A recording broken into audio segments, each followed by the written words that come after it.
जो सबसे बड़ा, भयावह और चालाकी भरा बैकडोर एंट्री एचकेआरएन के माध्यम से करवा रहे हैं। पीजीटी भर्ती में जो ये घोटाला कर रहे हैं, गलत मानदंडों से भर्ती कर रहे हैं। जब पेपर एक लेना था तो 2 फॉर्म भरवाने की उसमें क्या जरूरत है कि एक जगह से सीट खाली रहना तय है। नमस्कार, सबसे पहले मैं अपने पीसी में आए तमाम प्रेस के साथियों का हार्दिक अभिनंदन और स्वागत करती हूँ।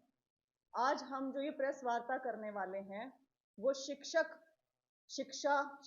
भर्ती के ऊपर बात करने वाले हैं। जो हरियाणा सरकार शिक्षा के प्रति उदासीन रवैया लिए हुए है 2015 से, तो कहीं 2019 से बहुत सारी शिक्षक भर्तियां पेंडिंग चल रही हैं, रेगुलर भर्ती नहीं करवा पा रहे हैं, भर्तियां कोर्ट में अटकी हुई हैं, वह फिर बैकडोर एंट्री एचकेआरएन के माध्यम से करवा रहे हैं। उसके बारे में हम बात करने वाले हैं। स्पेसिफिकली हम लोग पीजीटी भर्ती में जो ये घोटाला कर रहे हैं, गलत मानदंडों से भर्ती कर रहे हैं, उसके बारे में बात करेंगे। साथ में टीजीटी भर्ती के 7471 पदों के लिए 6 महीने से धरनारत जो हमारे अभ्यर्थी बैठे हैं उनके बारे में बात करेंगे और असिस्टेंट प्रोफेसर भर्ती की बात करेंगे।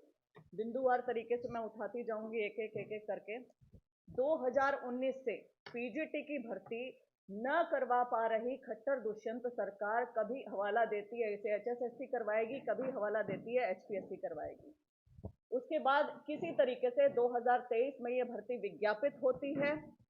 2023 में जब ये भर्ती विज्ञापित होती है तो इसमें 2 तरीके के टेस्ट चलाए जाते हैं। एक तो वे जिसमें अभ्यर्थियों की संख्या पोस्ट से 2 गुने से कम थी, जिसका लिखित और इंटरव्यू हुआ, और दूसरा वो जिसमें पोस्ट से 2 गुने से ज्यादा थी, जिसका पहले स्क्रीनिंग, फिर मेंस और फिर इंटरव्यू हुआ। इसमें कई तरीके के इशू आए। जो सबसे बड़ा, भयावह और चालाकी भरा इनका इशू है वो ये है कि 2 फॉर्म भरवाए गए पीजीटी के लिए। 2 फॉर्म, 2 गुनी फीस, 1000 रुपए एक, 1000 रुपए दूसरी, लेकिन पेपर लिया एक।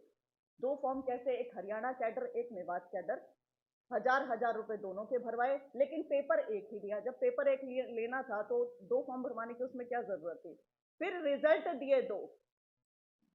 कहने का अर्थ यह कि जो अभ्यर्थी ने मेवात भरा है, पेपर उसने मेवात वाले उसका एक ही पेपर दिया है और रिजल्ट उसका एक आ रहा है। दूसरा अभ्यर्थी उसने हरियाणा मेवात दोनों दिए हैं, पेपर एक दिया है, रिजल्ट उसके 2 आ गए हैं। तो इसमें कैसी परेशानियां रही, हम इस पर आते हैं। 2 फॉर्म लेने की वजह से क्या हुआ कि एक ही अभ्यर्थी दोनों कैडर में सिलेक्ट हो गया। वो हुआ जैसे कि म्यूजिक का मैं यहाँ पे आपको उदाहरण दूंगी। रोल नंबर 3018, 3019, 3036, ये है रिजल्ट दोनों के। ये दोनों में सिलेक्ट हो गए। इसका अर्थ ये हुआ कि एक जगह से सीट खाली रहना तय है, एक सीट खाली रहेगी। ये दोनों विज्ञापन में दिखाऊंगी, एक हरियाणा का है, एक मेवात का है। यदि एक ही पेपर लेना था तो 1000 रुपए फीस क्यों नहीं रखी? एक ही फीस क्यों नहीं रखी? दोगुनी फीस क्यों?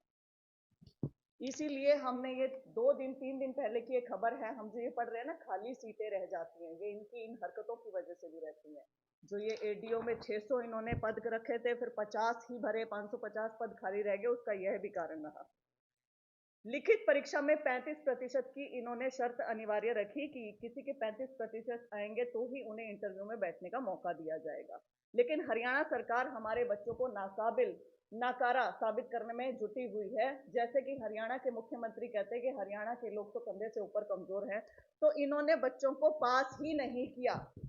इतने सारे बच्चे इन्होंने फेल घोषित कर दिए कि तकरीबन 92 के करीब पद पॉलिटिकल साइंस में खाली रह गए। इसके अलावा मैं आपको पॉलिटिकल साइंस का पूरा उदाहरण दूंगी। डाटा समेत 567 कैंडिडेट्स थे 287 पदों के लिए। 481 ने पेपर दिया, 283 35% अंक ले पाए, 20 बच्चे इसमें जरूरी कागजात नहीं दे पाए थे तो वो रह गए। 263 ने इंटरव्यू दिया, अंत में 192 सिलेक्ट किए गए, 95 सीट खाली छोड़ दी गई। अभ्यर्थी जिसने 1 फॉर्म भरा उसने भी वही पेपर दिया जिसने 2 फॉर्म भरे। लेकिन अब इसमें गड़बड़ जो हुई वो ये हुई कि जैसे कि ये ज्योति है, एक कैंडिडेट है पॉलिटिकल साइंस से, इसने 40.17 अंक लिए हैं, और दूसरी है सुदेश यादव, इन्होंने 37.66 अंक लिए। लेकिन ज्योति ने क्योंकि एक पेपर भरा था, ये फेल हो गई। ज्यादा अंक लेने के बाद भी सुदेश ने 2 पेपर भरे थे, ये पास घोषित कर दी गई, जबकि पेपर एक ही था। एक ही पेपर दिया था। ये कितनी बड़ी गड़बड़ है, कितने बड़े स्तर की गड़बड़ है, और इस गड़बड़ पे पर्दा डालने पे जुटी हुई है हरियाणा सरकार। कैसे भी आरक्षण की नीति सरासर गलत लागू की गई। आरक्षण की नीति अंत में लागू कर रहे हैं, जिसके चलते अंतिम चरण में आरक्षण देने के चलते सामान्य वर्ग से ज्यादा अंक लेने पर भी आरक्षित वर्ग के बच्चों को फेल घोषित दिखाया गया। ये मैं बात करूंगी उदाहरण के साथ। पीजीटी मैथ्स का स्क्रीनिंग पेपर है, बीसीबी में परमिला ने 41.85 अंक लिए हैं। वहीं जनरल कैटेगरी में किरण ने 41.58 और सविता ने 39.40। सामान्य वर्ग के बच्चों के अंक कम हैं आरक्षित वर्ग की लड़की परमिला से, लेकिन परमिला को अयोग्य घोषित कर दिया गया, फेल घोषित कर दिया गया। परमिला को अगले चरण में बैठने का मौका नहीं दे रहे हैं। वहीं इन दोनों लड़कियों को आगे पास घोषित किया गया और उनको आगे बैठने का मौका दिया जा रहा है, जो कि एक बहुत गंभीर बात है। परमिला इसके खिलाफ कोर्ट भी गई। कोर्ट ने इसको रोकने का निर्णय दिया कि इसे रोका जाए। हाईकोर्ट में उन्होंने याचिका दायर की। याचिका की मैं आपको कॉपी दिखा रही हूँ, और इसमें इन्होंने पोस्टपोन करने की बात की। लेकिन हरियाणा सरकार ने मौका देखा, थोड़ा डिले किया, और उसके बाद डबल बेंच में जाके ये ऑर्डर ले आई, जिसमें लिखा है, एक लाइन में पढ़ के आपको बताना चाहूंगी।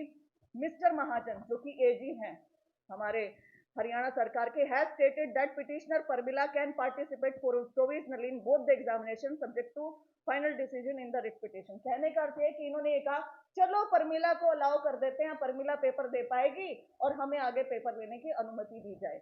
ये जो डिसीजन है वो आया है दिसंबर 22 को, और दिसंबर 23 से कोर्ट की छुट्टियां हो चुकी हैं।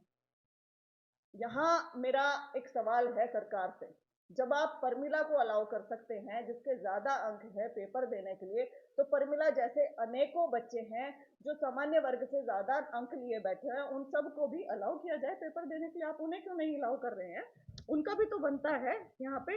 इसके संदर्भ में सेक्रेटरी एचपीएससी को superintendent Haryana backward classes commission भी लिखता है। वो कहते हैं कि आपने ये जो आरक्षण की नीति है गलत लागू की है, इसे ठीक लागू करें और बच्चों को अलाउ करें भैया, जरूरी है। इंदिरा साहनी जो केस है वो भी ये कहता है कि यदि कोई बच्चा सामान्य वर्ग जितने अंक ले लेता है उसे सामान्य वर्ग के साथ ही कंसीडर किया जाना चाहिए। वो ओपन कैटेगरी में आ जाता है, उसे भी आप अलाउ कीजिए। स्टाफ सिलेक्शन कमीशन जो है, जो स्टाफ सिलेक्शन कमीशन में भर्तियां होती हैं, वो भी इसी आरक्षण की नीति को लागू करते हुए चलती हैं। लेकिन हरियाणा, हमारी महान हरियाणा सरकार, हमारा एचपीएससी, हमारा कमीशन कुछ अलग ही तरीके से काम करते हैं। जानबूझकर ऐसी भर्तियां करते हैं, ये जानबूझ के खमियां छोड़ते हैं, ये जानबूझ के गलतियां करते हैं।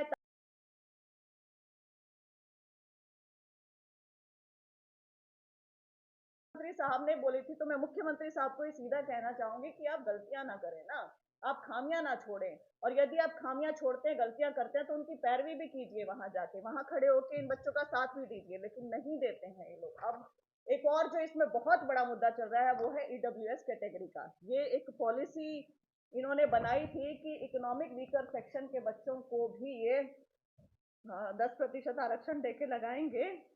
लेकिन इन्होंने क्या किया, ईडब्ल्यूएस की जितनी सीटें थी, एक और इनकी पॉलिसी थी कि ईडब्ल्यूएस की यदि उम्मीदवार उन सीटों के लिए नहीं मिलते हैं तो उन सीटों पे जनरल कैटेगरी के कैंडिडेट्स को लगा दिया जाएगा। अब यहाँ पे खाली बची सीटें, लेकिन इन्होंने उसके ऊपर भी जनरल कैटेगरी के कैंडिडेट्स को नहीं लगाया है। ये भी एक बहुत बड़ा गंभीर मुद्दा है कि आप खाली सीटें क्यों छोड़ रहे हैं जब आपके पास हैं। इसका उदाहरण दूंगी, पीजीटी सिलेक्ट किए, 15 सीटें खाली छोड़ दी गई।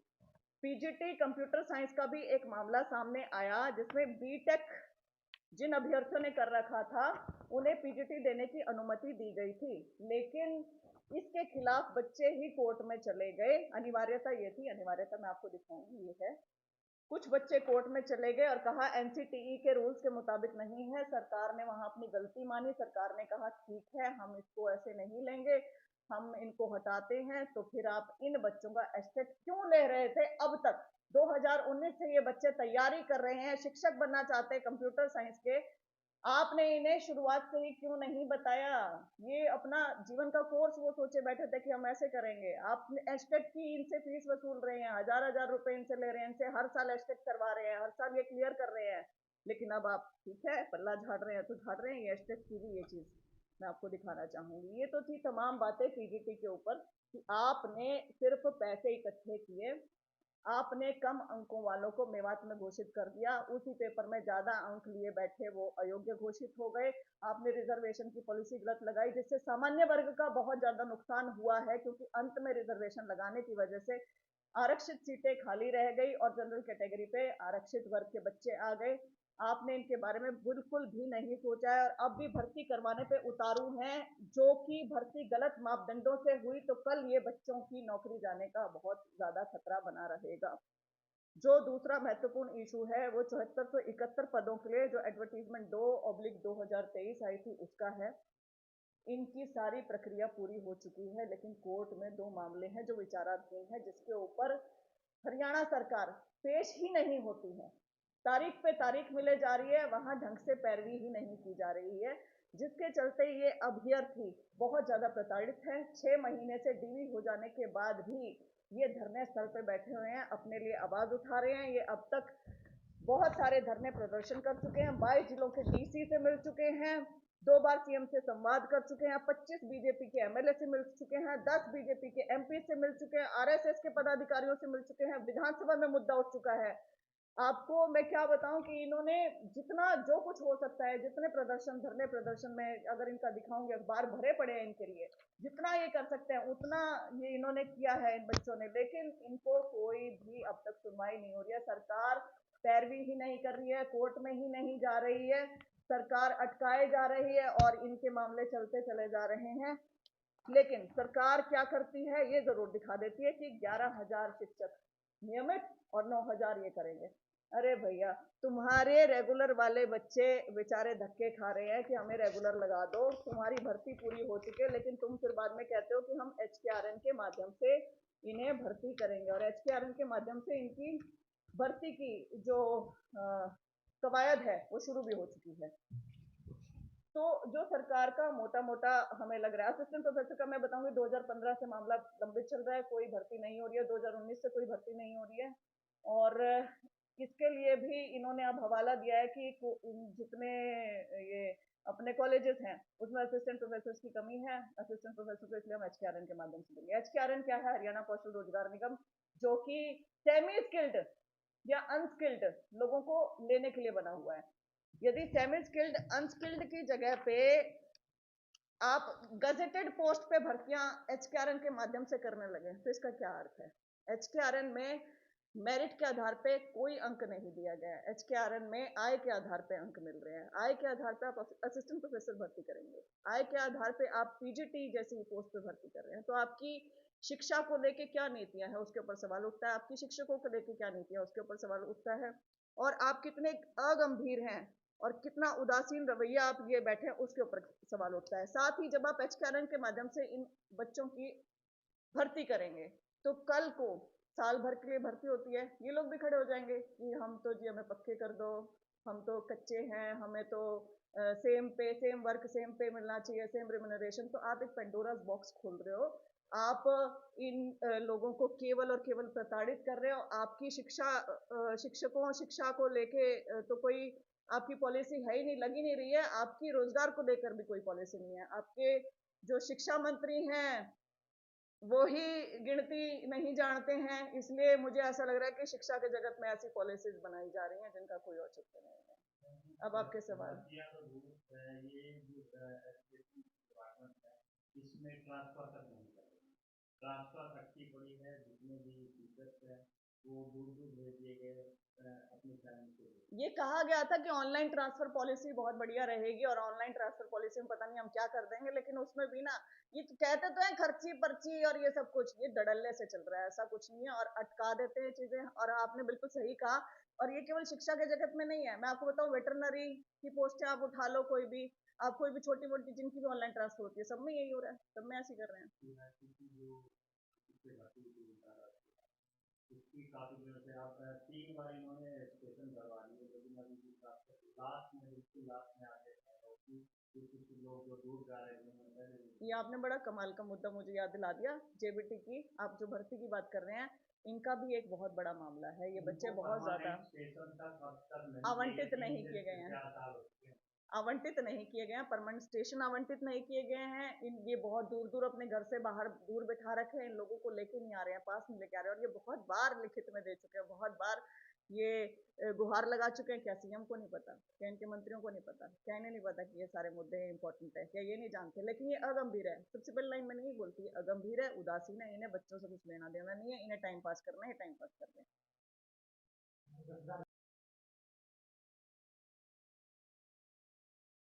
ये इसके ऊपर मैं जरूर बोलना चाहती हूँ। जो इजराइल वाली आपने बात उठाई, किस लिए भेज रहे हैं? कंस्ट्रक्शन वर्कर बना के। कहाँ भेज रहे हैं? वॉर जोन में। वॉर जोन में हमारे बच्चे जाएंगे। पहली बात तो सरकार को यहां मानना पड़ेगा कि इनके पास रोजगार नहीं है देने के लिए। जो ये बोलते हैं ना, हमने इतने रोजगार दे दिया और हम तो इतने रोजगार प्रोवाइड करें, तो पहली बात तो मानो बेरोजगारी है। दूसरी बात ये मानो कि तुम अक्षम हो रोजगार यहाँ देने में। और तीसरी बात, आप कहाँ भेज रहे हो और किसके माध्यम से? एचकेआर अनस्किल्ड और इनको भेजता है। आप इनकी सुरक्षा की जिम्मेदारी उठाते हो, आप इनकी रेम्यूनरेशन की जिम्मेदारी उठाते हो, आप हर एक चीज की जिम्मेदारी उठाते हो। आपने तो बस एक विज्ञापन निकाल दिया और उसके आधार पर बेचारे बच्चे चले भी जाएंगे क्योंकि यहाँ पे रोजगार नहीं है। लेकिन मैं इसके खिलाफ हूँ। सरकार को एक, हमने डेमोग्राफिक डिविडेंड की हम लोग बात करते हैं कि आज हमारे देश में युवा पॉपुलेशन बहुत ज्यादा है, हमारे पास ज्यादा हाथ हैं काम करने के लिए। आपको इन्हें कहीं ना कहीं यूटिलाइज करना था, आपको देश के विकास में योगदान इनका लेना था। लेकिन आपने बेरोजगारों की इतनी बड़ी फौज खड़ी कर दी है जिसके बारे में आपने कुछ नहीं सोचा, जिसके स्किल के बारे में आपने कुछ नहीं सोचा, जिनका जीवन आप बर्बाद कर रहे हैं केवल झूठ बोल बोल के कि हमने ये कर दिया वो कर दिया। और ऐसे ऐसे ही फैसले लेंगी फिर ये सरकार, और क्या करेगी?